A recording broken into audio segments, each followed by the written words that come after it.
See, the music is all wispy and powerful and empowering because we're playing strong females that don't let no man tell them what to do. What you do. Love it. Like the app. I actually hate the app, but it's the only way I'm gonna be able to do this.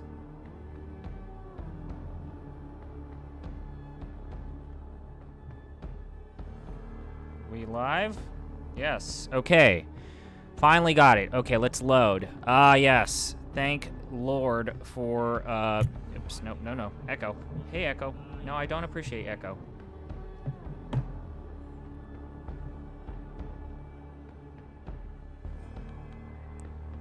Okay, Echo gone?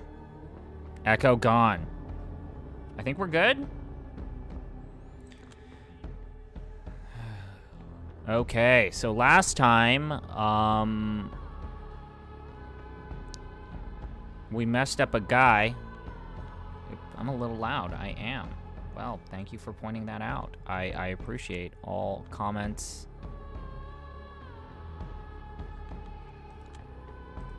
We got some important stuff here, all of which, look at this font, it's awful, I hate it so much. We did the Tinder guy. We got 2 other options in terms of our social links. What is this? What is this? Oh, shit. Oh, this is just, the log of stuff. Okay, cool. Okay, so there was the Tinder guy, and we basically, fucked him up. He was...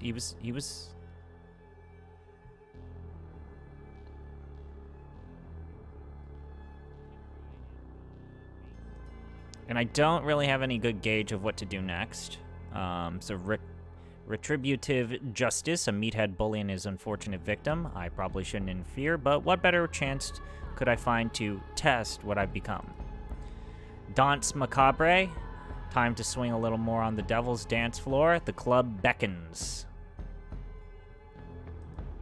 So, chat, if there's anybody in chat, what do you feel like doing? I want to see what a club for a vampire is like. I'm definitely digging the purple aesthetic. 100%. I dig it. I definitely enjoy it.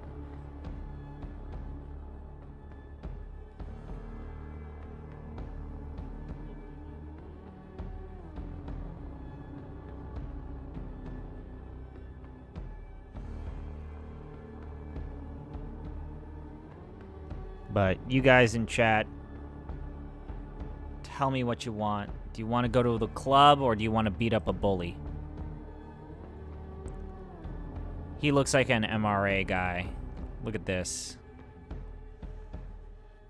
I wouldn't mind beating the shit up of a guy, but I also kind of want to go a club.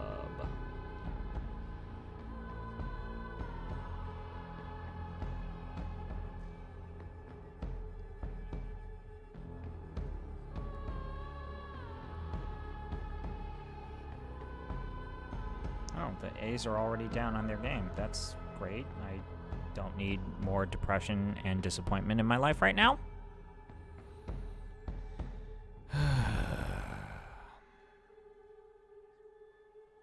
Let's go to the club. Let's go to the club. Oh, man. Yeah, the visuals in this game are so much stronger, but they are, a lot of them, just repeats of what we've previously seen. This club reeks of death, and I love it. Wait, is there an echo?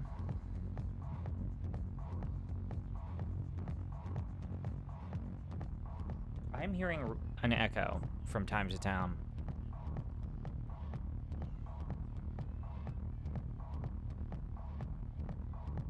Yeah. If you guys notice an echo, let me know, because it might just be me having my window open and letting fresh air in, and there were kids playing next to my apartment. So if it's one or the other, let me know.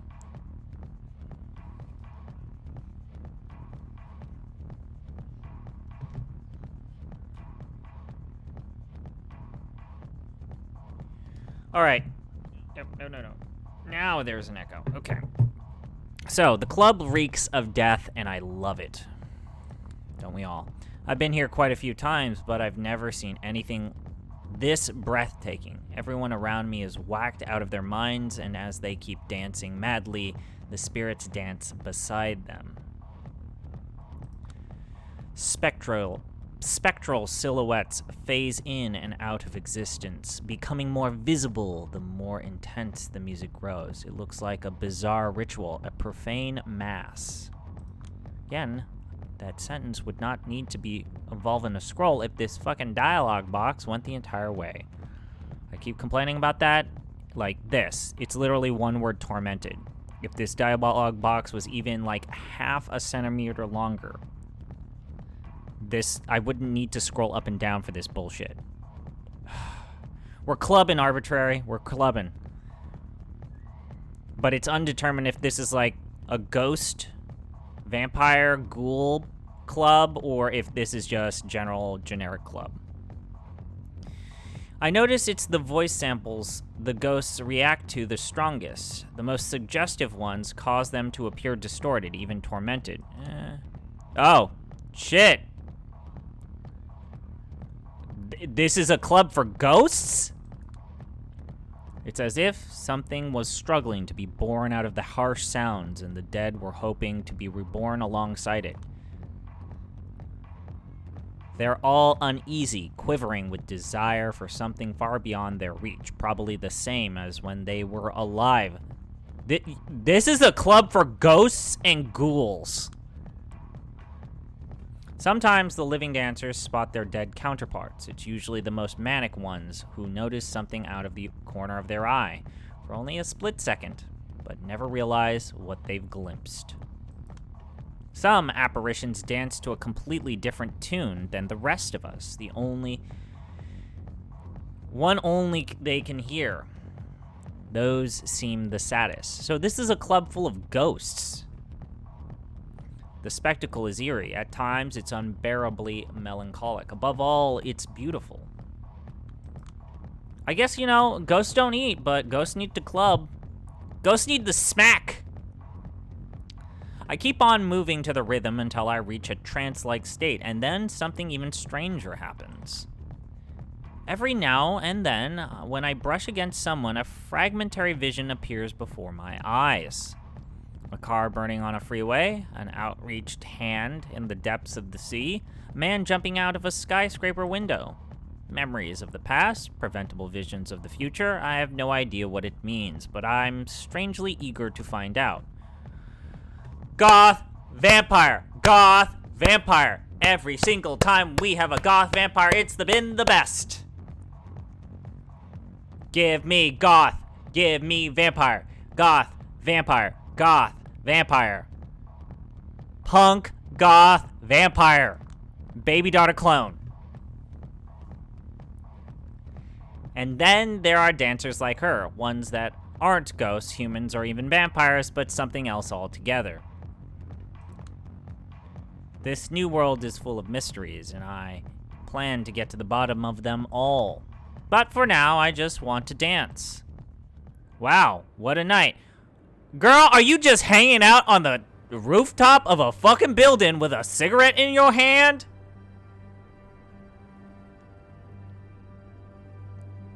Is that what you doing right now?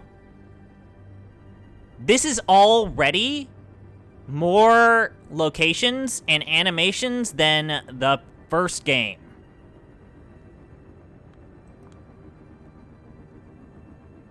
I watched Times Square from above. It's beautiful.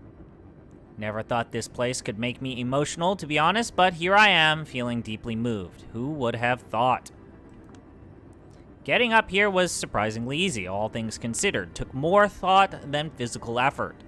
Earlier tonight, I started experimenting with this body's limits. I realized I can jump over small buildings and climb steep walls with ease now, and my whole perception of space has shifted. I planned a scenic route across the rooftops. I did my best to avoid attracting attention, just as I was told. I stayed in the shadows as much as humanly possible. I spotted a drone from afar, those fuckfaces, For a second, I feel uneasy, but I remember what she told me. Machines won't get a clear view of me anymore. Camera footage, photos, it's all glitched out or blurry. Wouldn't take it for granted if I didn't try to catch my reflection earlier on, but I couldn't see my face clearly, not in the mirror, not even in a puddle. My face was like one of Dolly's clocks. She told me to keep a low profile regardless. Someone might take note and track you down. She didn't care to elaborate, but it didn't sound encouraging. Suddenly it hits me that I might never be able to see my own face again. I won't even be able to take care of my looks by myself. And what about the long-term psychological effects? A knot of anxiety tightens in my stomach. Jesus, this is probably just the tip of the iceberg. What else is going to change? Calm down. Wait a second. These past few nights have been the best of my life. For years, I was on a downward spiral.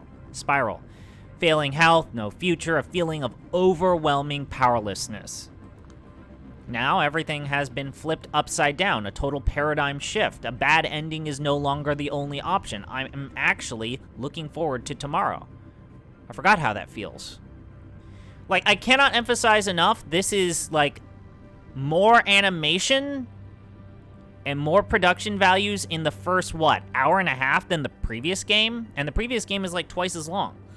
Where it used to stand at mere seconds to midnight, the doomsday clock has effectively been turned off. A cold breeze brushes my cheeks.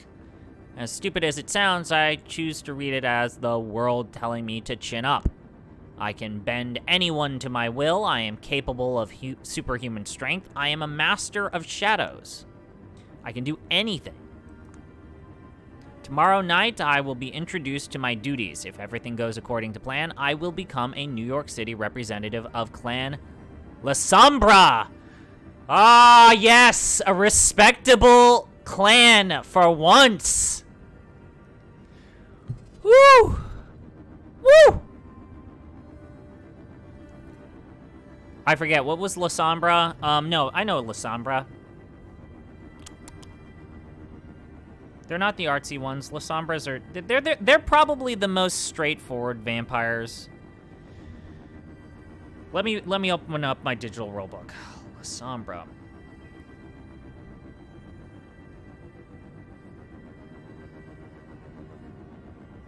La Sombra... I have the rulebooks. I'm playing Vampire the Masquerade 5th edition. It's a lot of fun. It's just finding people who play the game that are not toxic. That's the not fun part.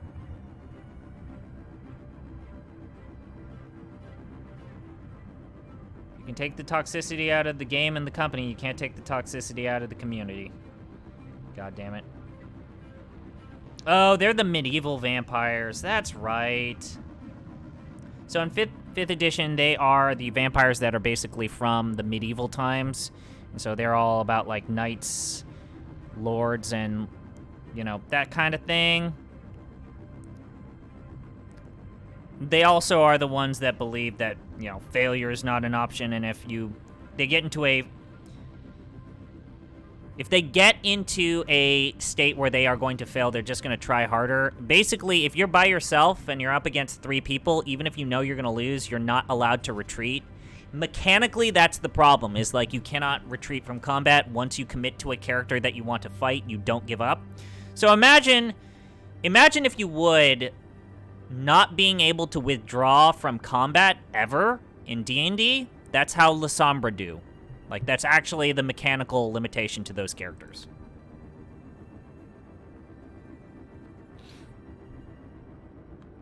Could you imagine never being able to withdraw from combat? Imagine it. Whoever they are, whatever that means, I have no idea what to expect. But tonight is tonight. I'm free. All my worries from a month ago feel like they belonged to someone else. Finally, things are looking up. Late title card?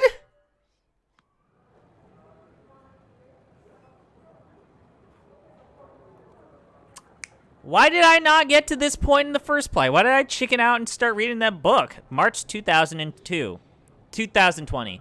Back at it at Big Beat Burger. Familiar sounds, familiar smells, familiar faces.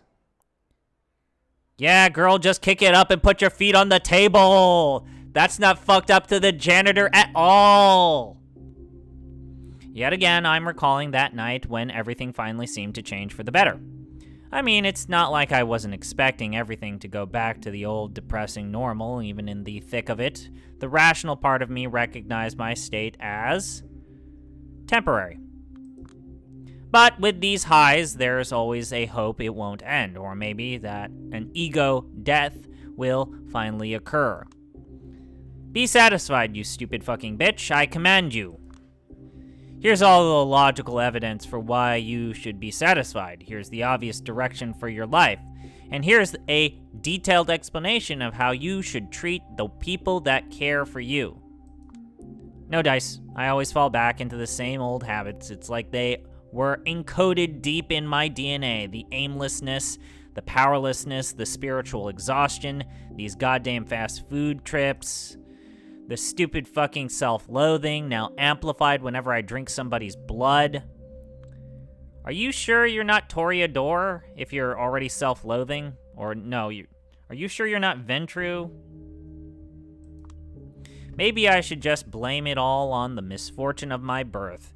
You do this social climbing until you disassociate, and then you are just this untethered, constantly frustrated ball of dumb desires. Girl, tell me about it! This is hitting too close to heart, except I'm sort of immortal right now, and I need to figure out what to do next. I watched this obscure Asian movie once. Eli Lema Sabrathini. This is already way more production values than the last game. What is going on? Starring Tabanobu Asano, one of the coolest guys in the world. He plays Marsbow, this Merzbow-like figure, a legendary noise musician.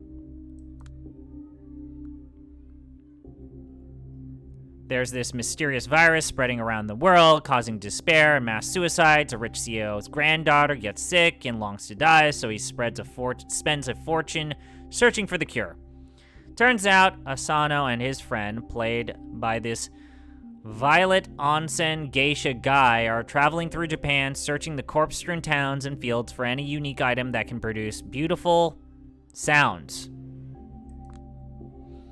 As it turns out, the avant-garde walls of noise they create are able to heal the inflicted, or infected. It's the same thing. The CEO begs the band to help, offering them all the money they want, but for some reason they refuse. Through a series of flashbacks, concert, and vignettes, a mystery unfolds. Eventually, we realize that Asano's music is not just a remedy, it's also a cause of the virus. Whenever it connects with people, they get this hunger for more extreme, more novel experiences, and eventually they hit a wall. Nothing can satisfy them anymore. They lose their will to live. Not even the musicians are spared from this curse. They know the end will come sooner or later. Is this a metaphor? Did they put a metaphor in my video game? This girl is saved by a mind-blowing concert, but the tragedy is merely postponed, not averted. The last shot of a Jesus-like Asano, silently considering his role as a savior and destroyer, stayed with me.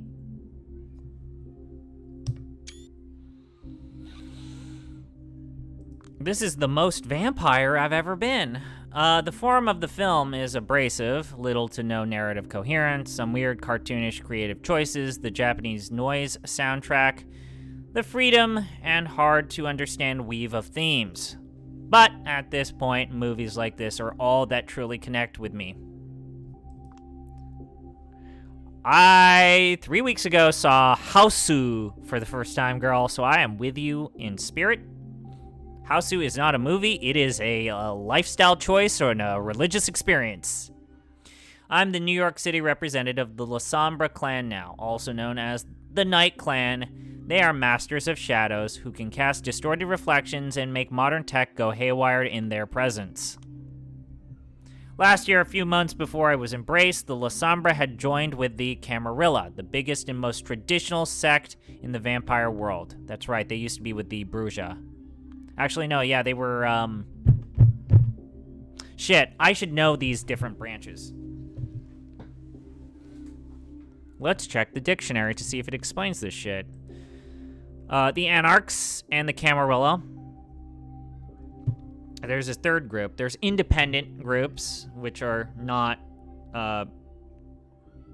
anything related to that. So we have the Anarched. We have the Camarilla. We have... there's a third one. The Cainites, right. Well, okay, so there's something different. So there are the there's the two major sects are actually the Camarilla and the Sabbat. The Sabbat is then broken down into a handful of different sects. So the La Sombra were a part of the Sabbat, which have now, because the La Sombra moved to the Camarilla, the Anarchs kind of took over. But the Sabbat, they are the Panderers and the Tezmissi.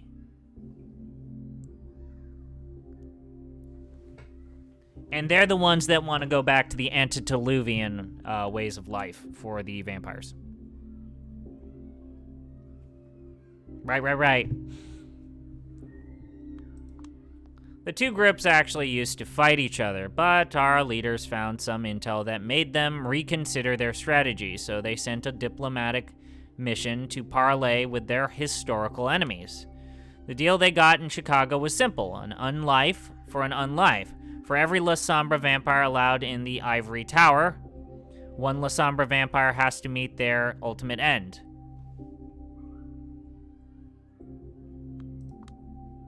I still remember the name of the woman who met her final death so I could begin my unlife. Her name was Hester Reed, a sworn enemy of the Camarilla, a guerrilla fighter who spent decades opposing them.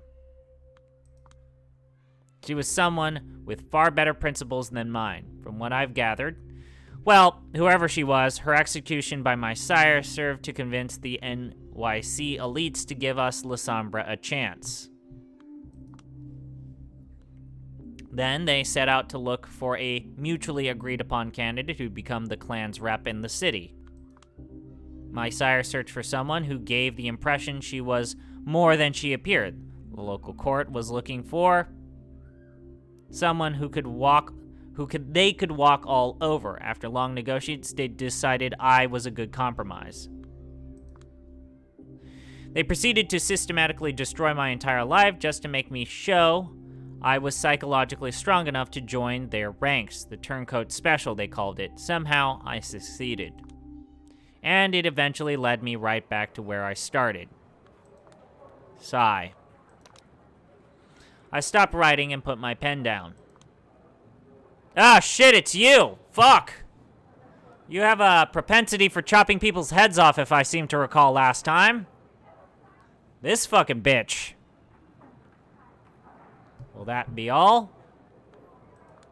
Yes, Miss Duval, I hope you enjoy your stay in London. Oh, I very much doubt I will. Just like every cultured person, I think the only good Englishman is a dead Englishman. Oh, this is amazing. I need to take a screen cap of this.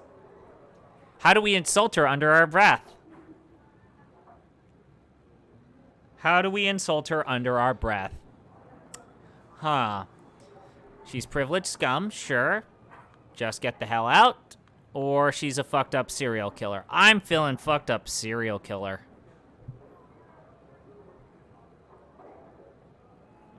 After the last game basically showed me that all of my choices don't actually matter, I could give zero fucks about what to do here. Let's call her a fucked up serial killer. At least you're headed there to kill some of the Duskborn you hate so much. One of the benefits of being a scourge, if there's one thing this world is never in short of, it's loathsome runoffs who forfeited their right to live. That will be all. Tell Kadir I said hello and farewell. Safe travels. Don't let the door hit you on the way out, psycho. Ah, well. I'm the lone Lasombra in this town, and my representational role means jack shit. No title, no perks, no whatever. Right now, I'm the court's gopher, doing all sorts of work nobody else will touch. Let's go over some of these. The Ivory Tower is the person whose sole task is to hunt down vampires who are born wrong. Locally, that mostly means thin bloods, subordinated directly to the prince. Final death, basically you killed them. Court, basically it's feudalism.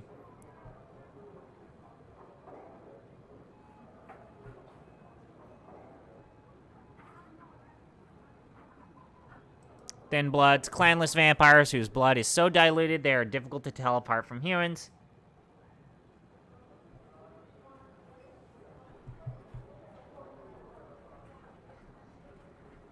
Thin bloods have been subject to decades of pogroms, prejudice, and discrimination, but despite that, their numbers are currently growing. Their human-passing appearance, coupled with their penchant for weird alchemy-style shenanigans, gives them the ability to thrive outside of kindred society. Bigotry and violence against thin bloods are quite normalized by the kindred, to the point where it is not at all uncommon to hear of them being killed or referred to as a threat to the Masquerade. Funnily enough, the New York City Camarilla acknowledges them and even offers them membership, but they're third-class citizens at best, and their representative in the Primogen is considered the butt of jokes at best, and a slap to the face of other council members at worst. Even though they supposedly have it better in this city than in other Camarilla domains, when they step out of line, consciously or not, the verdict tends to be final death, with barely a second of thought. Sometimes referred to as weaklings or runoffs, less vitriolic names would include young ones, chameleons, and duskborn.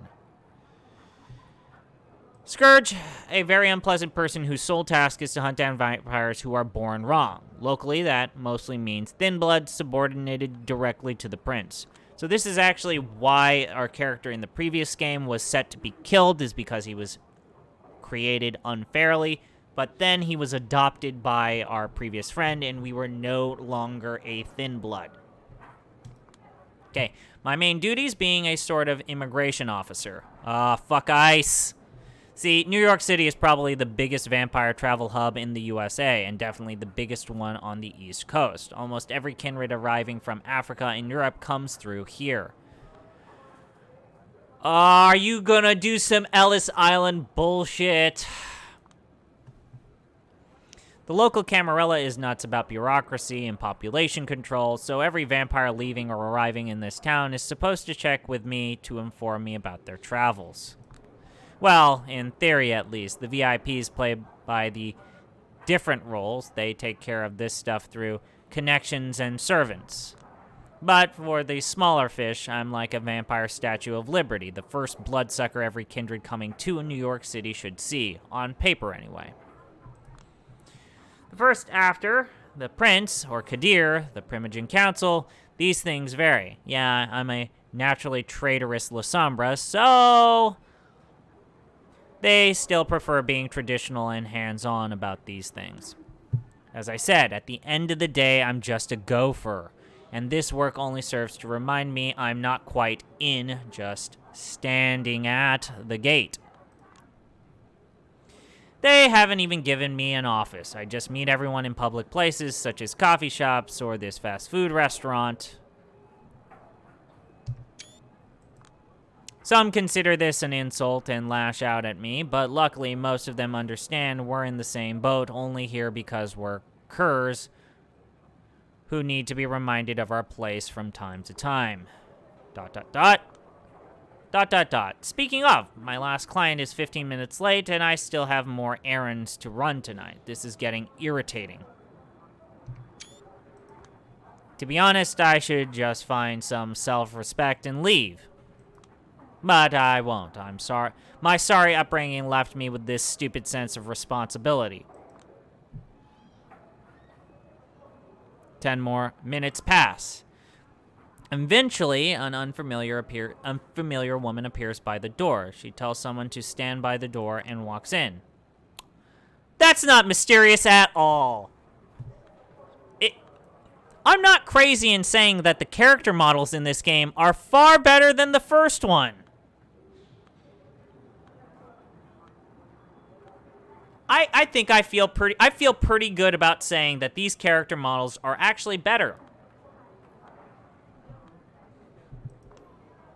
Long chestnut hair, body stuck in her late teens. By the looks of it, a fashionable scarf covering most of her face. Elegant clothes, dignified walk. I signal her to sit in front of me. Trying my best not to let my impatience show, she obliges. Here to check in? You're here to check in? I am. Julius Sowinski, I presume. What should I do for her voice? She's scanning her surroundings like we're at a circus. I hope you won't mind if I make it quick. I'm needed in Elysium. Name? Catherine Weiss. Oh, she's German. Oh, yes, I'm Catherine Weiss. Huh. I swear I've heard that name before. Someone else's description of her crosses my mind. That weird lady who owns the art hotel but is never there? Weird? So it is her, Catherine Weiss, the owner of the Art Hole, de facto headquarters of the New York City Camarilla. For fuck's sakes, Julia, what are you doing calling her weird right off the bat? God knows you've already made a fool of yourself in front of enough VIPs in this city. Recover. I'm sorry, it's just that I still don't know many people there. So, I have to go by the descriptions I'm given by members of the Primogen. Well, the description is mostly correct. Why am I using a Swedish accent? Oh, God, this is bad. Outside of the one that slightly perplexes me, pot calling the kettle black sounds like it. Oh, from what I gather, it's just that your interests are rumored to be, not fully aligned with the Camarillas, and it irks some folks up there. Being a keeper of the Elysium is not enough for some. I see. I suspect as much, but what can you do? We're going Swede. I gotta stop. This is bad. I'm embarrassed. She seems chill. Cool. Anyways, Catherine Weiss. Wow. Yes, want me to spell it? People often have trouble getting it right. Forgive my indiscretion. It's just that people of your stature usually don't bother checking in with me. They usually report their arrival to one of the Primogen, and they make all of the rearrangements. I heard Prince Panhard is busy with the preparations for her big party. I assumed that if I spared her some paperwork, she'd appreciate it as a gesture of goodwill. Besides, I wanted to meet the infamous La Sombra representative out of sheer curiosity. My interest peaked once I heard about her. She looks around knowingly. Unique circumstances. Yes, Prince Helen. Panhard had trouble justifying the exorbitant rent my property would need. That's literally pennies for her, and as far as I know, she's been sitting on an empty property since last year. Looks like they've got it out for you bad. That's what I assumed, but it's nice to get a confirmation. Well, it's not like my clan has ever been particularly popular in these parts, at least that's what I've heard. Sins of the father and so on. Yes, just to make sure, you've never met Hester, but you know of her? I do know. I wouldn't be here if not for her. Have you two met? Why was she holding her cross for a bit in the previous art, but now she's not? Is this a Japanese visual novel where there's different animations or different, character portraits depending on their emotional states? That is already more than what they did in the first game. I feel like I've said that a lot, and goddamn, I feel like it needs to be repeated. No, I only heard of her once or twice. We had similar outlooks on many issues, although we tended to come up with completely different solutions. In any case, I think it's meaningful that Hester died so you could live. They feared her. Now they fear you, and that's why they're keeping you down. If anyone who's not a VIP said this to me, I'd laugh in their face. Oh, I get what she's doing. She's trying to buy my favors. Best not to act like I'm easy to please. Stick to business. Time will tell. In the meantime, I'll need you to help me out with my documentation. Of course. So, where are you coming from? Washington, D.C. She says it with the way people in Hollywood movies say it. The way that suggests her Washington is wildly different from the Washington you and I would see. What were you doing there? Take a guess. Government work? Write that down. It ought to amuse Helene a little bit. If you say so. Date and hour of arrival? She takes out a plane ticket and slides it towards me. It's all here. 1 a.m. Got it. Method of transit, plane. Purpose of visit? Meeting with Prince. Ought to work just fine. I guess. Estimated duration of visit? Undefined. Write in 6 months if you really need to. Place of accommodation. Conditions of intended stay. The art hole. Conditions should be adequate. You tell me. I tend to be happy with Airbnb. Home sweet home? I'm not certain that I ever felt particularly at home here. That makes 2 of us. Curious, do you have nothing holding you here? The face of a blonde-haired friend appears in my mind. In my mind's eye, then vanishes. There's nothing holding me anywhere. I see. Prolonged silence, she stares into my eyes, and I return the stare. She's studying me. It's unnerving, but I do my best not to turn away. Eventually, she smiles. Didn't you say you were short on time? Oh god, yes, Kadir will kill me. I quickly began to collect my stuff from underneath the table. You can simply inform him I paid you a visit. He'll understand, and he'll pass it on to everyone who should be in the know. I'm gonna say need anything else. She seems like a good person. Do you need anything else? I'm fine. I was about to ask you that myself. You're the one asking questions here. That's all from me. Good. We will see each other soon, I hope. The party tomorrow night? I wasn't invited. She gives me a pitying look. I understand. Well, if not, given the opportunity, we should make our own. I'll be in touch. Good night, Miss Weiss. I wish you a pleasant stay. Good night, and don't rush these things. You've got your whole unlife ahead of you, and you're in a position where you can take it easy, take your time, get a different perspective. I nod and walk slowly out the door. When I lose sight of the restaurant, I sprint toward the subway. What does Kadir look like? What does Kadir look like? Please tell me he looks like Bara. Give me Bara Daddy! Give me Bara Daddy! Yeah!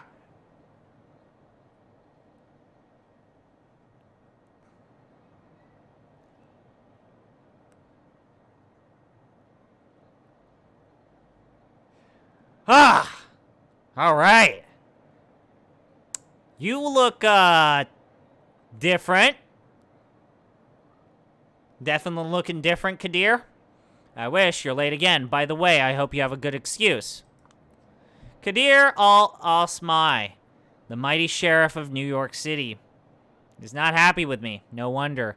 I met him in front of Elysium 30 minutes later than the time we had agreed on. Yeah, well, Catherine fucking Weiss decided to arrive fashionably late. A likely story. She's supposed to be out of the city. If you think I'm pulling your leg, boss, feel free to check my report. I pass him all of the official papers the way I do every other night. Kadir stares me down for a good few seconds, and then his steely gaze softens. You're serious? Whites in McDonald's with the mask and elegant clothes surrounded by the smell of french fries and hamburger patties? That must have been one hell of a sight. Technically, it was BBB, not McDonald's, but yeah, God, I made such a fool of myself. First thing I did, I quoted somebody calling her a weirdo. I wanted to die on the spot. Serves you right, you walking faux pas. I've been trying to teach you to control your tongue, and you never learn. It's a new gaffe every week with you. Still, there's good news and bad news. The good news is Catherine has a fondness. Oops. That's a reminder in a little bit when we go to the next thing. I gotta take a quick little break. The good news is Catherine has a fondness for vampires of humble beginnings. Probably why she decided to see you in your, shall we say, natural habitat. She's one of those rich art scene assholes who seek out working class cred. I did say something about watching your tongue. The bad news is she is very astute, so she can recognize a moron like you straight away. You never stood a chance at impressing her. Oh, shut up. You still need me for anything? Here, I'll get on it straight away. I wouldn't be standing out here chatting with you if I hadn't taken care of my duties. 30 minutes is all it took to finish preparations for the big party. I'm about to see everyone off. Sorry. Couldn't be helped, I suppose. And it's more your loss than mine. I just wanted some company tonight, and you could really use the chance to appear here on official duties so everyone can get to know your face. Heaven knows your fast food job isn't going to get you anywhere. You need to, what do they call, hustle? You don't need to tell me that, but it's not like being paraded around for a bunch of blue-blooded douchebags is. Dog, the writing in this is so much better. Having an actual character with a personality and isn't just some tabula rasa cipher for the player, this is a lot better. She is going to be my 2021 character of the year. Julia is already my nominee, but real quick, I do need to attend to that quick little that alarm. I have to attend to something. I will be back very shortly, but Julia is good.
All right. Hey-o! Why did I knock down? What was that?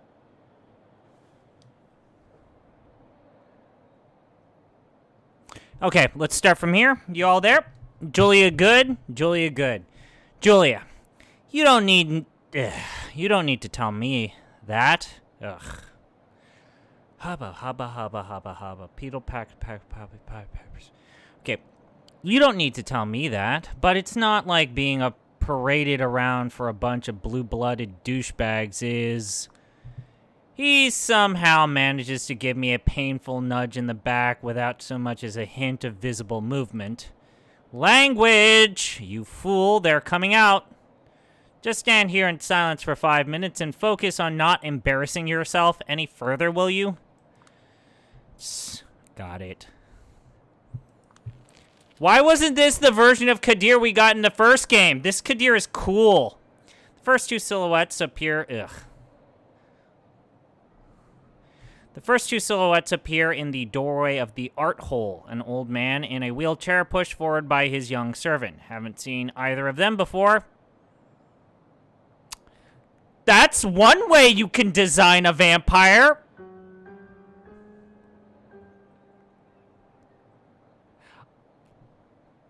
That's a face. It's the guy from Deadly Premonition. But vampire? Mr. Payne. They called the character Mr. Payne. Are you shitting me?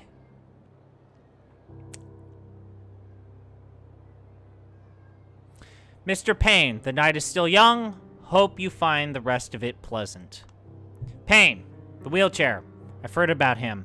Addison Payne, one of the American Camarilla's main connections to the government and Wall Street. Disabled in quite a few ways, needs a servant to communicate. I'd be full of resentment if I was embraced in this condition, but apparently Payne is nothing but grateful for his immortality. He keeps writing fervent defenses of the traditions and Camarilla customs. Stay silent.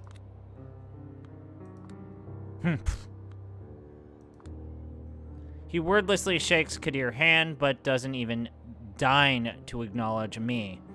At least his servant gives me a low bow. I return it, they leave. Kadir turns to the next person leaving. Hi, Regent. Can't wait to see you in your outfit.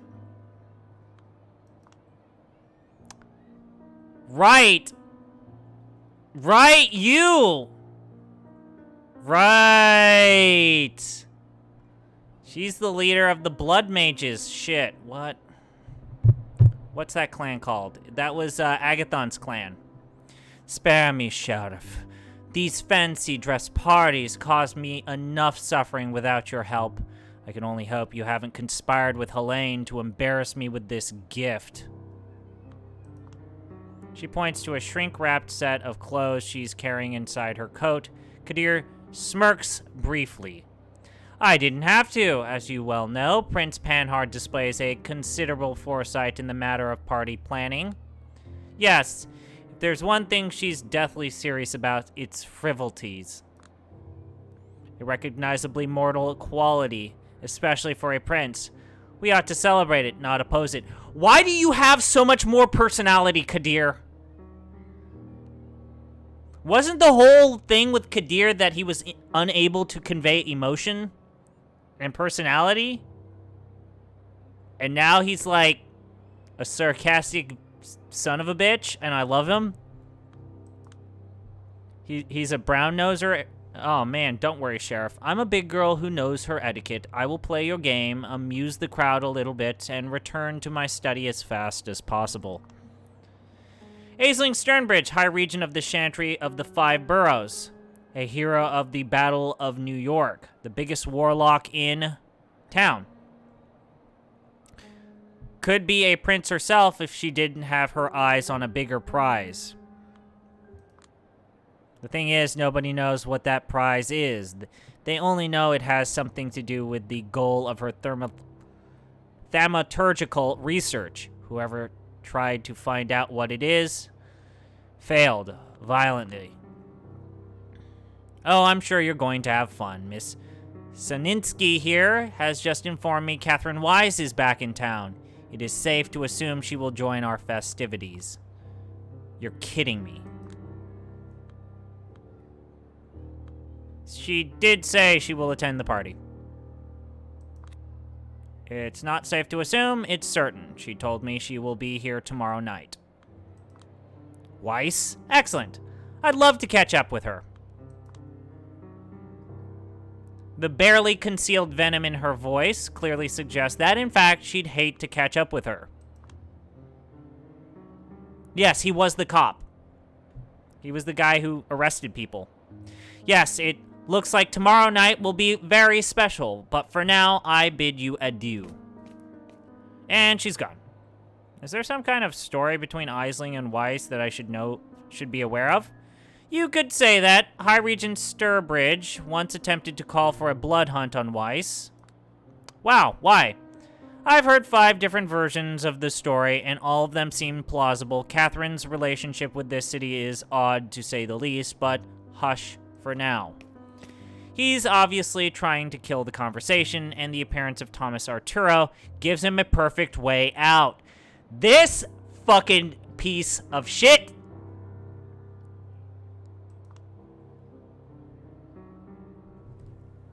I don't do a camera because I don't want to. I got both middle fingers up. Hey, thanks for ruining the ending of the last game, dickhead. Ah, Al-Azmai, keep up the good work, eh? Of course. Thomas Arturo, an architect by trade, he's a herald, a member of Prince Panhard's inner circle, an eccentric whose thoughts seem to be 10 times faster than his words.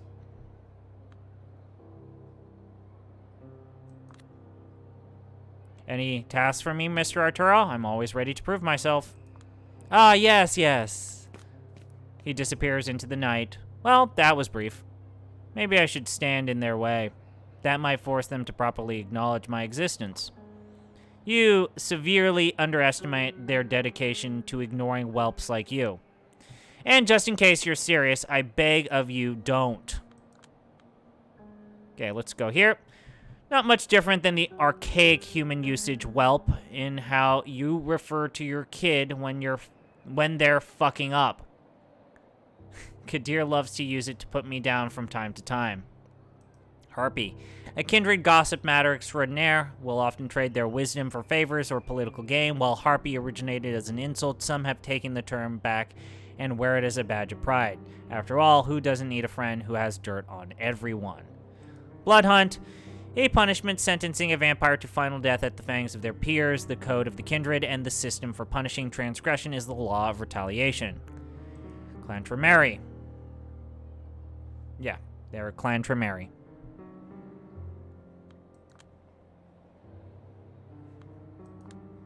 I've been meaning to ask you this for a while now, but never had the opportunity. You really hate Arturo's guts, don't you? He carefully measures his diplomatic response. I have no strong feelings about Thomas Arturo whatsoever. Yeah, well, considering you're always listening positives about every local Camarilla representative under the moon, you might as well have called him a cunt. Ah, shit! I promised I wouldn't say the C word! Shit! Damn it!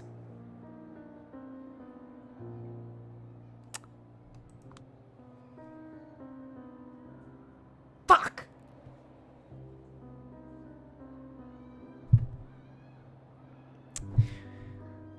Well, this is not gonna go on YouTube.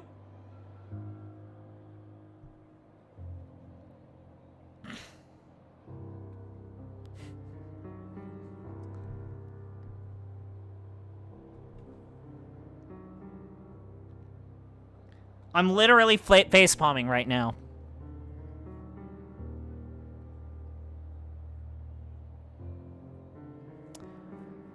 Language, whelp, and as for Arturo, I will share my opinion about him as soon as I come with one that sticks for more than a week. A group of kindred emerges from the art hole. rushing towards the street. Only a noble-looking woman stops next to us. She's wearing a hijab, but curiously enough, doesn't hide her hair beneath it. Primogen? If you were rude enough to stare, you'd quickly notice the cloth serves mostly to cover up her horrifying scars.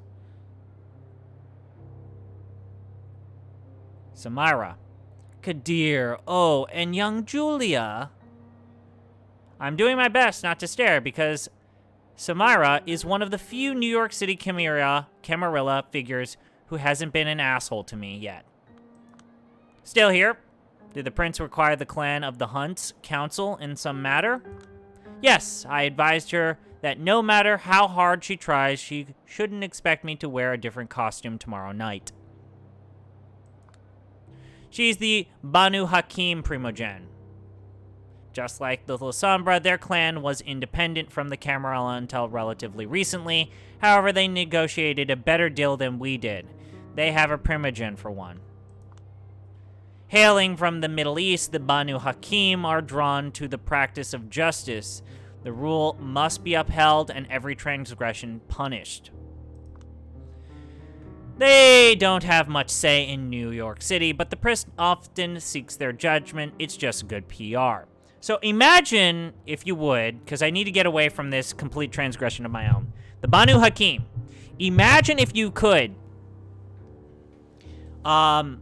Imagine if you were forced to identify with the alignment system and were forced in character to remind every other player of why their alignment is bad, and then also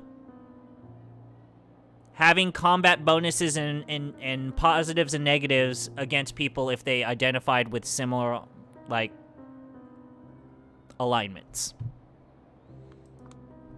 I trust she was understanding. Those are beautiful clothes.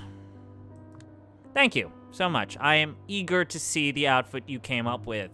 And how are you, Julia? Have you seen any lights at the end of the tunnel?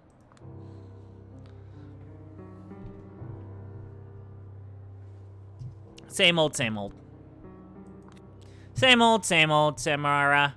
Still wandering in the dark, bumping my shin every 2 steps. Sorry to hear that. I trust you're pestering the prince and your superiors to improve your standing. It's a process. Oh, Julia. You won't achieve anything if you don't keep reaching for it. Kadir, weren't you supposed to teach her the ropes? I'm trying to, Primogen, but with this child, it's always a process. I can only wish you good luck then. Good night, Julia. Good night, Kadir. Good night. Have a safe trip. The art hold has to be almost empty by now. You like her, don't you? Stop with your class clown act, whelp. It only serves to reveal deep insecurities. Wow, that's harsh. It's factual. Were I as harsh as you claim? She did tell us both to call her Samira, but you're still keeping your distance with that Primogen shit. Watch your profanity and don't project your fantasies onto me. I won't give you a lesson about professional boundaries, but I suspect the way you will eventually learn it will be extremely unpleasant. What is that face? Who did... What? This guy? What am I looking at?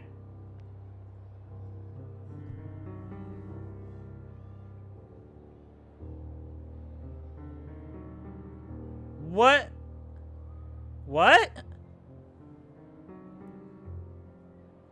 It's Gary Busey. Am I interrupting something, good folks? Carter Vanderwen. Even though I'm constantly pestering him, Kadir's composure is unshaken. His response comes swift and unfazed. Not at all, Mr. Vandergen. Heading back to your office? You know me, my dear sheriff. Where else would I go? Now that's curious. Even though Carter Vanderven is a Primogen as well, Malkavian. Yes! Yes, there's gonna... Yes, they made Gary Busey a Malkavian. I'm down. I'm down. I don't give a fuck. I don't hear Kadir address him as such. Hope to see you tomorrow night. Oh, I will absolutely show up, provided I can, but just in case, I already apologize for not making it to the Prince. Simply drowning in work these days. The rhythms, tempo, and intonation patterns of his voice are so familiar. Half of it sounds like JFK, the other half exactly like Barack Obama. Just like his appearance, it all feels so fake. He's old money, of course, comes from a long line of Dutch merchants who originally settled in the New York region, runs a wildly successful law office, rubs elbows with elites of both kindred and kind varieties alike. A derogatory way for vampires to refer to mortals. Comes from kindred and kind. Just remember that kind rhymes with swine, and you will get the picture. Yep.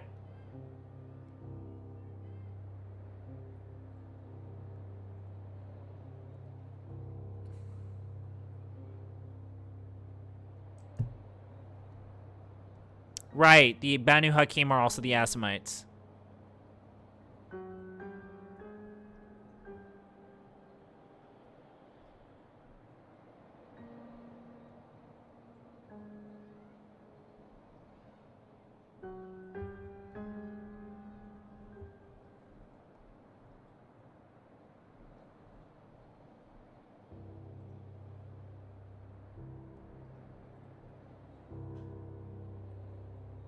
Yep.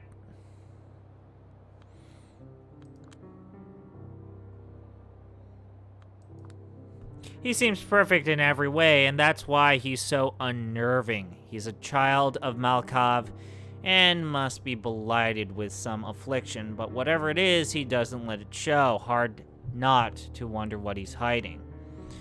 The celebrations are planned to last all week. Surely you will find the time. I pray I will, my good man, I pray I will. In case you need to reach me, you know where to find me, and have a good one. He doesn't even register my presence before leaving. Sometimes I think they're all still hoping I will simply go away. As Carter drives away in his limousine, Kadir shakes his head. You wanted to hear about which member of New York City's Camarilla I dislike the most? Yes? He shoots me a knowing glance and smirks. Too bad. They're all my dear colleagues, and I deeply respect every single one of them. Sure you do. Wouldn't want to blurt out something that could lock you out of Mr. Vanderven's legal services, would you, ass kisser? I do expect to find myself in need of a good defense attorney when my broke, incompetent, and foul-mouthed assistant finally pushes me over the edge.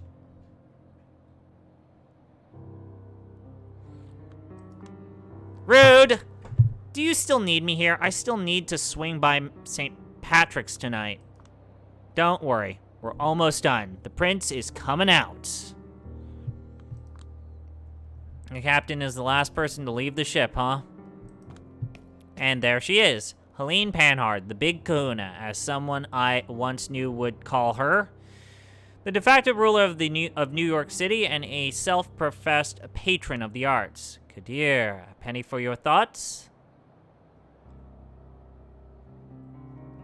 Aren't you sucking that one guy's dick right now? You should be pleased to hear the High Regent is resigned to her fate, my prince. Mr. Vanderwell is decidedly not. I suspect he will be too busy to join the festivities all week through. Excellent. She turns to me. Miss Sawinski, weren't you supposed to accompany our good sheriff in his duties tonight? This is good music also? This is good music.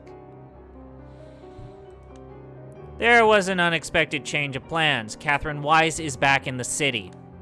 Catherine is here? Now that's a welcome surprise, but what does it have to do with you, Miss Sawinski?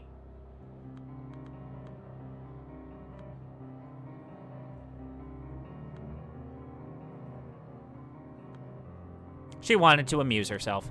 It looked like she wanted to meet me and amuse herself by seeing the way I, operate. If I can guilt trip her about my current standing, I absolutely will.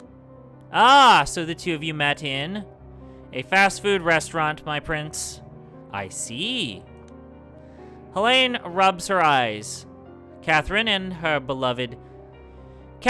love for proletarian amusement. I suppose it will be a source of amusing anecdotes this week. If we want to avoid these situations in the future, it might be a good time to discuss offering Miss Sawinski an office of her own. We'll get to it eventually. There are more pressing matters at hand. The festivities start tomorrow, and there's still so much to be done. Will you make sure the art hole is secure before leaving? Certainly, my prince. Have a good night. Good night, Kadir. Good night, Miss Sawinski. We'll talk about your work soon, don't worry. Of course. Good night, Prince Panhard. The chauffeur escorts her to a limo. There's an awkward silence between me and Kadir until the car disappears around the corner. More pressing matters, huh? Penny for your thoughts, Sheriff. I'm certain an image of a keeper of the Elysium stuck in a fast food restaurant will linger in Prince Panhard's mind. You're far closer to your goal than you were a few minutes ago. I'm pretty sure I've heard you say something to that effect a few times now. And I stand by my words. Rome wasn't built in a day, Julia. As a Camarilla loyalist, don't you think it sucks that the Ivory Tower is so hell-bent on showing disrespect to my clan? They're actually willing to make fools of themselves in the process.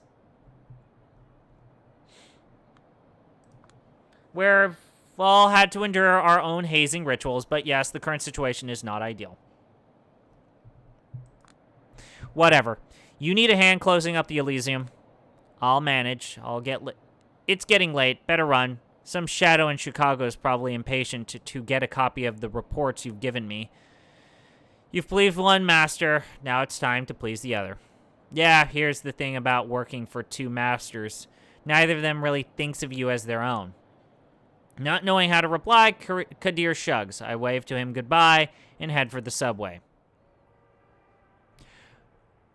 Why wasn't the art in the last game this good?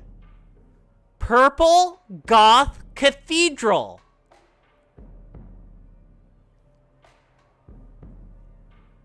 Hell yes! I want a purple cathedral. That's goth.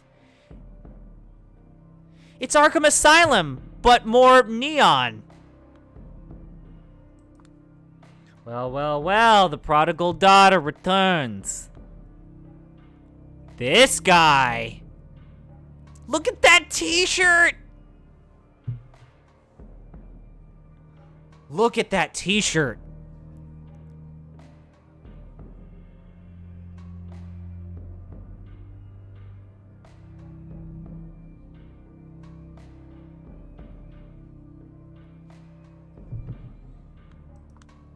Oh my god, no. Look! She does have different expressions based off her mood. They did a Japanese visual novel thing. They put in production values into this. This is the one thing I didn't want to happen. Julia, please, thou shalt not take the name of the Lord. Julia, please, thou shalt not take the name of the Lord thy God in vain. Uh-huh, where's Father Leonard? His clergy duties keep him from getting here on time. He sent me to apologize in his name and keep you company for a few minutes. That's the second thing he ought to apologize for. He just wants his flock to live in unity. I'm here. I'm more than willing to oblige him. Why won't you? For the last time, I'm not part of his flock. We have a purely professional arrangement. I know you see it that way. The Knot clan's tendency to stick close to the Catholic Church is their greatest virtue, but they still consider this relationship purely instrumental. This is why we need kindred like you to bring the spiritual change to your clan, to make them understand God's precious gifts. the closer they'd get to the light, the greater their shadows would become. I don't know why I'm using a Baptist minister voice for a Catholic priest. Again, with his insufferable sermonizing.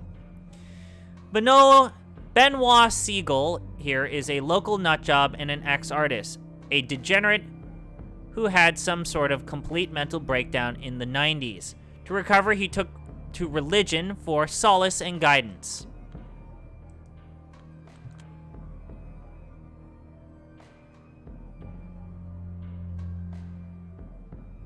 I forget. Wait, didn't it just show degenerate as a vocab word? Wait. No. Wait. Arbitrary, you saw that. The word degenerate was highlighted in blue as a vocab word, right? Yeah, it's a vocab word.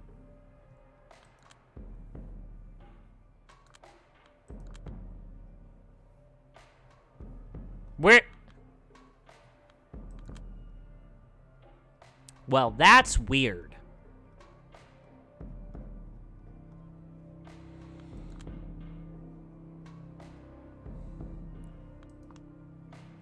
At first, he proclaimed his readiness to devote the rest of his unlife to studying Nautism. After a few years, though, he changed his mind and joined the Catholic Church instead.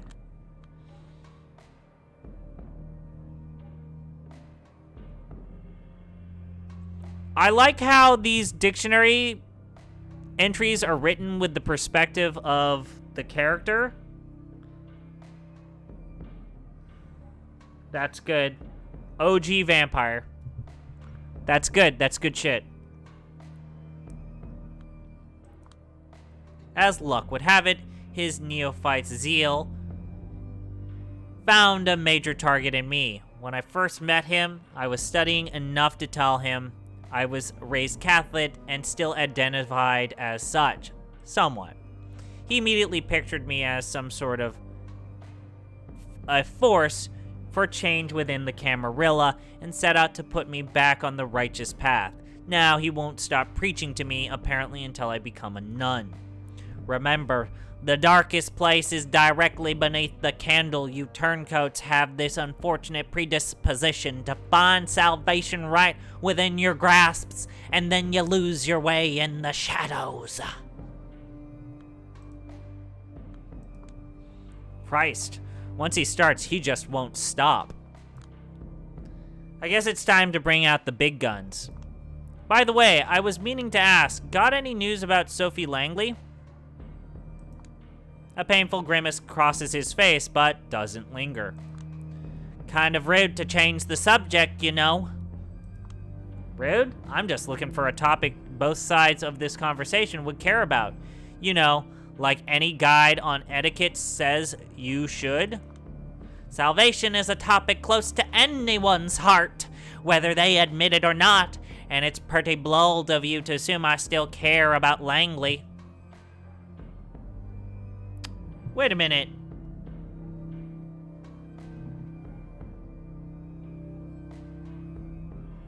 Wait a minute. Is this guy from the previous game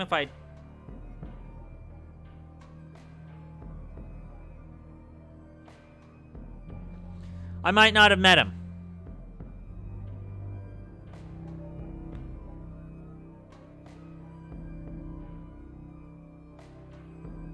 Oh.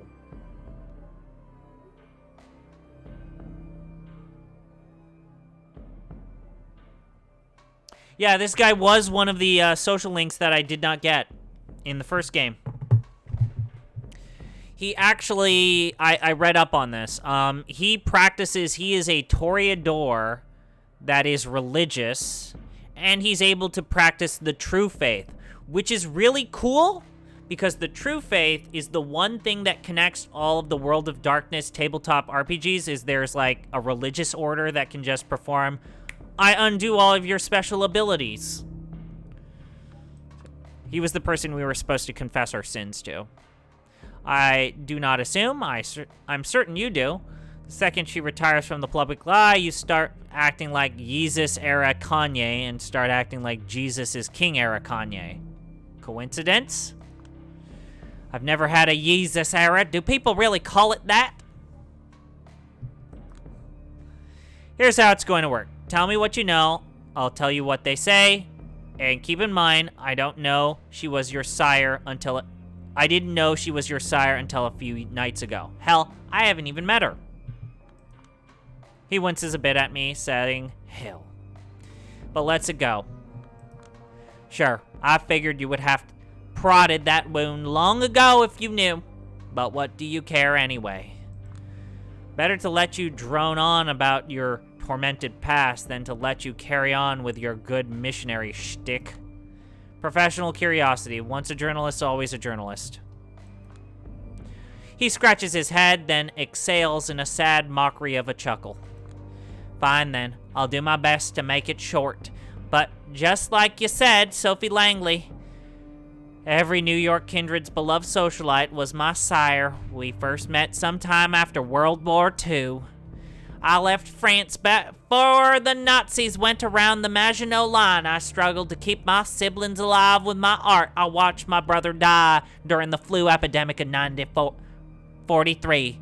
I was close to losing my mind. That's when she showed up. She said the sheer torment in my works caught her eye. She became my patron, allowed my talents to flourish, and supported me financially. Eventually, she embraced me. I don't know why I committed to this voice, but I'm pretty excited about it. As well off kindred, my artistic interests started to naturally deviate from what they used to be back when I was a poor mortal upstart. I began to see the world the way her social circle does. And that she couldn't forgive. Instead of being a fun novelty, I became just another part of her malaise surrounding her. She grew distant and then stopped seeing me altogether. How do we feel about this voice that I'm doing? I've had my share of meltdowns because of this. I won't deny that I locked myself out of many career opportunities, but it was an important lesson. Don't trust your elders. Vampirism affects them psychologically as well. If they take interest in you, they won't stop until they suck your soul dry and then discard you like a broken toy. For the first time since I've known him, Siegel registers to me as something other than a Bible-thumping nuisance. Is it compassion I feel? Do I find him relatable? Ugh, how dreadful. It's possible he's strategically trying to elicit sympathy. Maybe he heard about my dramatic exit from Lodestar, or maybe he's just alluding to the way my sire left me here to fend for myself. It is only God who will never lead you astray. This is why I find your act so frustrating, Julia. You're so close to getting it, but you choose sin instead. Repent thy sins and embrace Jesus. There's the Benoit Siegel I know. Almost had me fooled. Let's get back on track. What about Langley's disappearance from the city? Her path was a road to perdition. Whenever she ended up... Wait. Shit. I have to look this up. I thought I saw a notification that said Gino's playing Final Fantasy XIV. No, he's playing 9. Okay. Oh, shit. Valorian's playing Umineko. Brayden. Valorian's playing Umineko. We gotta talk to him about it. We have to talk about Valorian playing Umineko. Valorian's usually in your chats when you do the Wheel of Dubious. We have to talk to them. We have to talk to them about this. Which one is Valorian playing?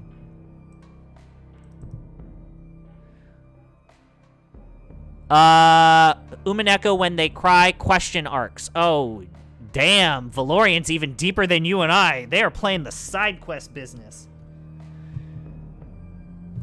Jesus. Her path was a road to perdition.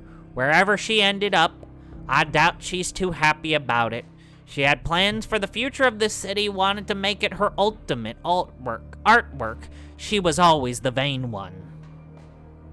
Oh, it's just the first 4 chapters? Oh, shit, then we definitely need to talk about this. And, of course, you are completely sure you have nothing to do with her disappearance. Please don't tell me you're getting at what I think you're getting at.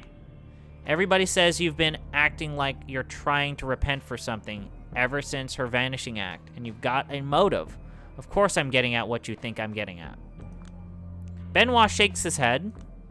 You really have the devils in your heart. You really have the devil in your heart, Julia, always testing me. Just asking what everybody's thinking. Are they now? Listen, I'm familiar with a lot of the insults attached to my name in this city. Those aren't exactly compatible with the image of a ruthless killer. Killer, huh? Now that's interesting.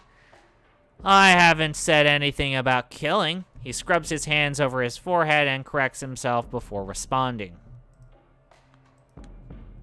Stop picking apart every word I say in this completely unpleasant way.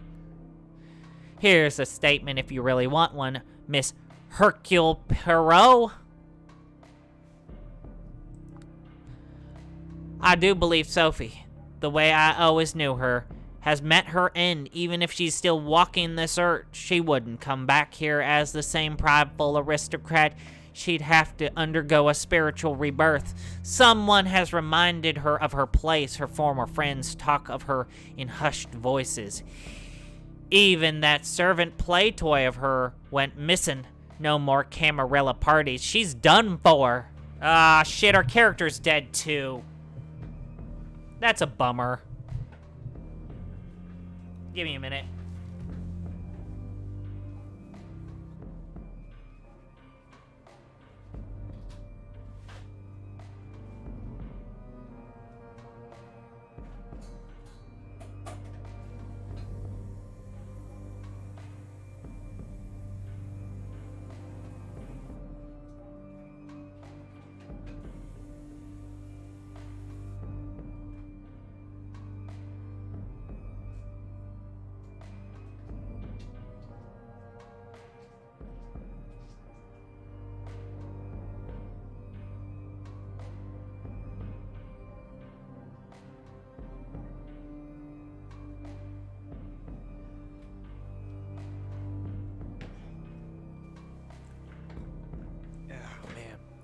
How long have I been going for?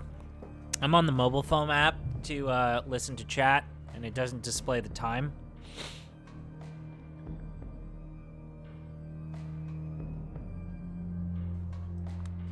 Whatever happened to her, I don't know. I swear on Jesus and his sandals I had nothing to do with it.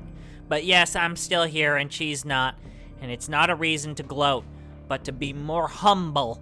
I received a sign from God telling me to re-examine all the unfortunate ways I still resemble Sophie Langley.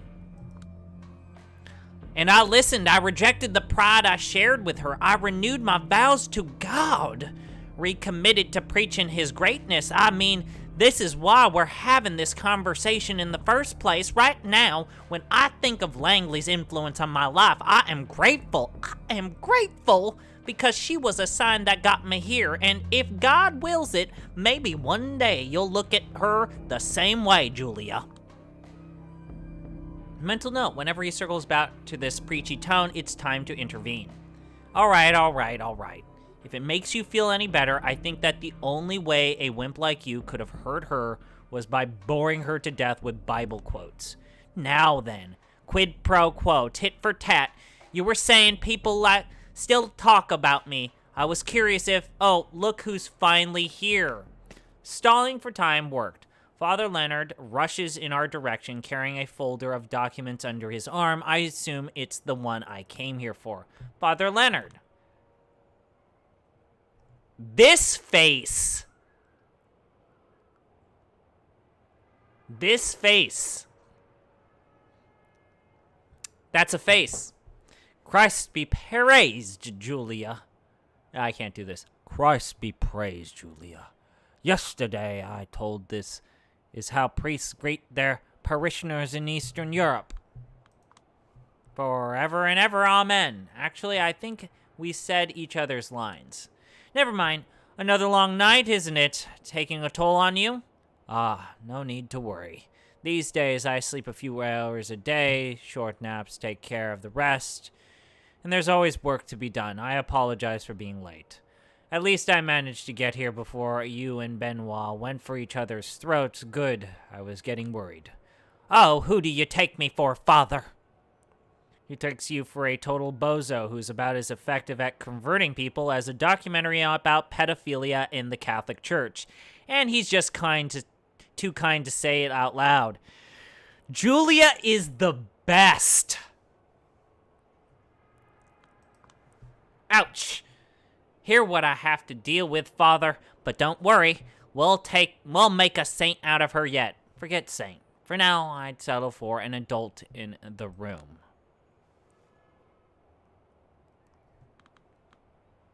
That's what you are for...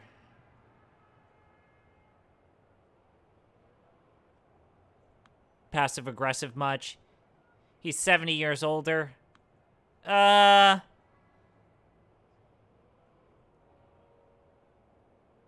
gonna go with that's what you are for. Isn't that what you are for? I've been patient with that role, but by now you kids should be moving out. Not leaving crayon marks on the walls and throwing food around anytime Daddy's not looking. So let's just focus on our grown-up duties, shall we, Julia? Here. He gives me a folder he was carrying with him, and I pass him the reports I wrote earlier tonight. Among kindred, it is common knowledge that the Catholic Church is one of the La Sombra's greatest assets. Hell, it might even be one of the main reasons the Camarilla is slowly warming up to the clan. We are technologically impaired and as such woefully unprepared to face the challenges of communicating in the 21st century. Hard to handle advanced encryption when you can't even unlock a cell phone. This is where the Vatican's connections enter the picture. A web of priests scattered all around the world exchange our dispatches between each other, making sure they all reach our destinations in total secrecy. I was told not everyone in the Holy See is friendly to our kind, but the most shrewd and talented usually are. You could say they're kind of like a mortal Camarilla, better than any intelligence agency. Oh yeah, the Catholic Church likes vampires. I forgot to say that.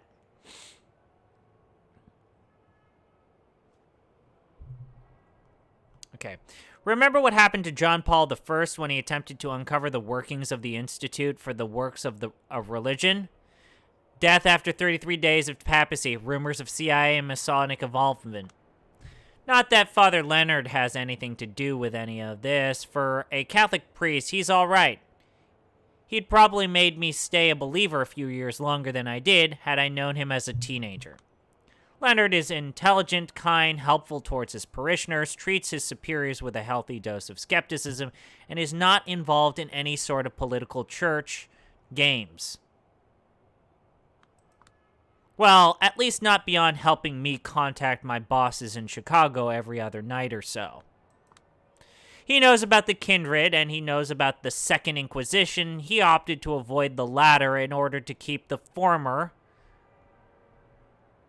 from oppression, because according to him, it's the right thing to do.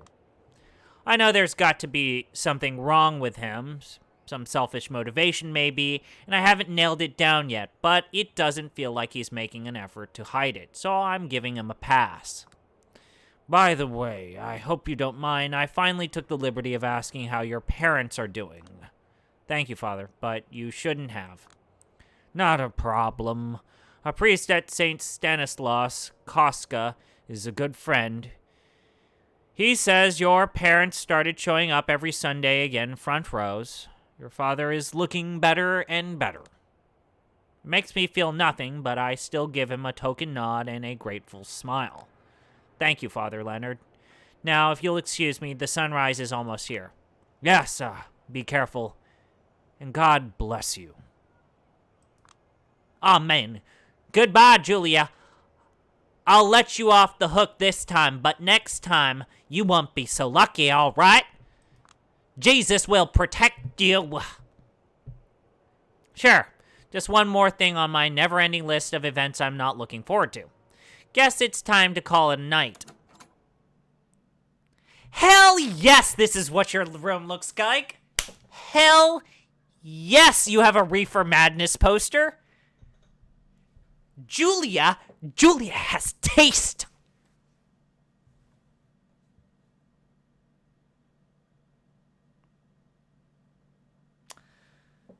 Whew. Arbitrary, I think I like this game significantly more than the first game. Like, it's not even a contest. Here's our lover! Finally. You doing all right? Fine, I guess. Why aren't you asleep? I figured it's finally time for me to become more of a night owl. We've talked about making our schedules sync better. Watch your vitamin D. I'd kill to have your skin. Would be ashamed to waste it. Shouldn't have smoked so much before you got bitten, sweetheart. Should have shared your skincare routine with me back when I was still breathing. I can't just be going around sharing my one secret weapon. It's top secret stuff, MK Ultra level, Jeffrey Epstein's current whereabouts level. I'd have to kill you if I told you.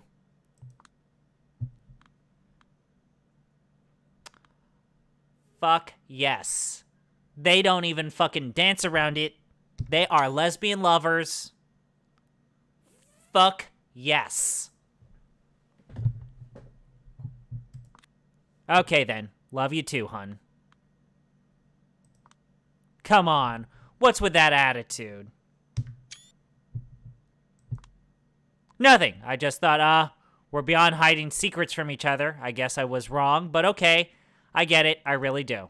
Time out. You're not really mad, are you? Nah, it's just my inner asshole teasing you.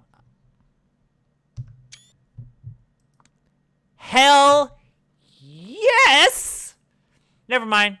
I feel a little bit more self-conscious than usual tonight. Don't. You want me to do your makeup before you go to sleep? This is great. No need?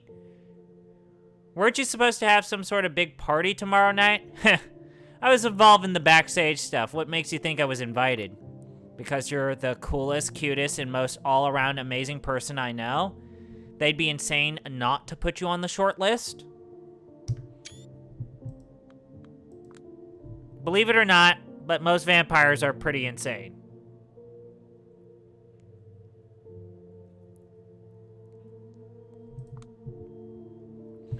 Interdimensional psychic vampire level insane, because that's how crazy they'd have to be to ignore you like this. Yeah, I would say so. Fuck them then. Big bunch of posh dicks. They hate you because they ain't you. Jesus, how do you do it? Do what? You always assault me with so much of this weird, stupid positivity that I can't react to it without completely shifting my mental attitude. How do you do it? Oh, the answer is easy. You remember how I told you we have this spiritual connection? I can sense what you feel and want. You can sense what I feel too, if you really focus. Yeah, I think I called it a big load of bullshit. Said a girl who talks to ghosts, but watch this, Agent Scully. I sense you feeling down, and I realize that what you need to end this night. She points to one of her drawers. It's the one where she keeps her supply of ketamine. Oh, we're gonna get high on ketamine with our girlfriend, and we're a vampire. This game goes for it.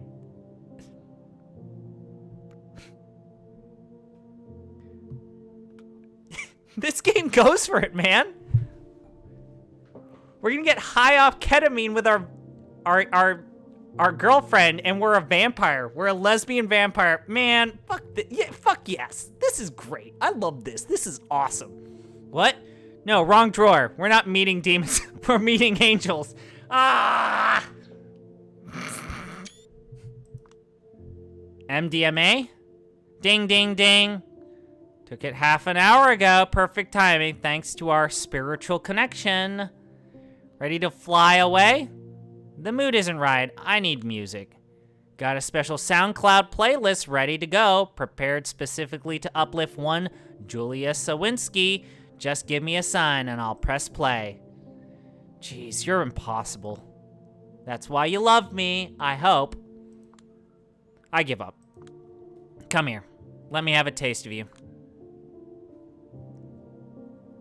Maybe this one time, the high won't end. So she took ketamine so as that I could get ketamine through sucking her blood.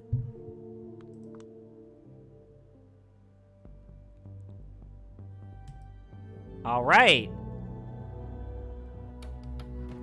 So, I'm gonna call it.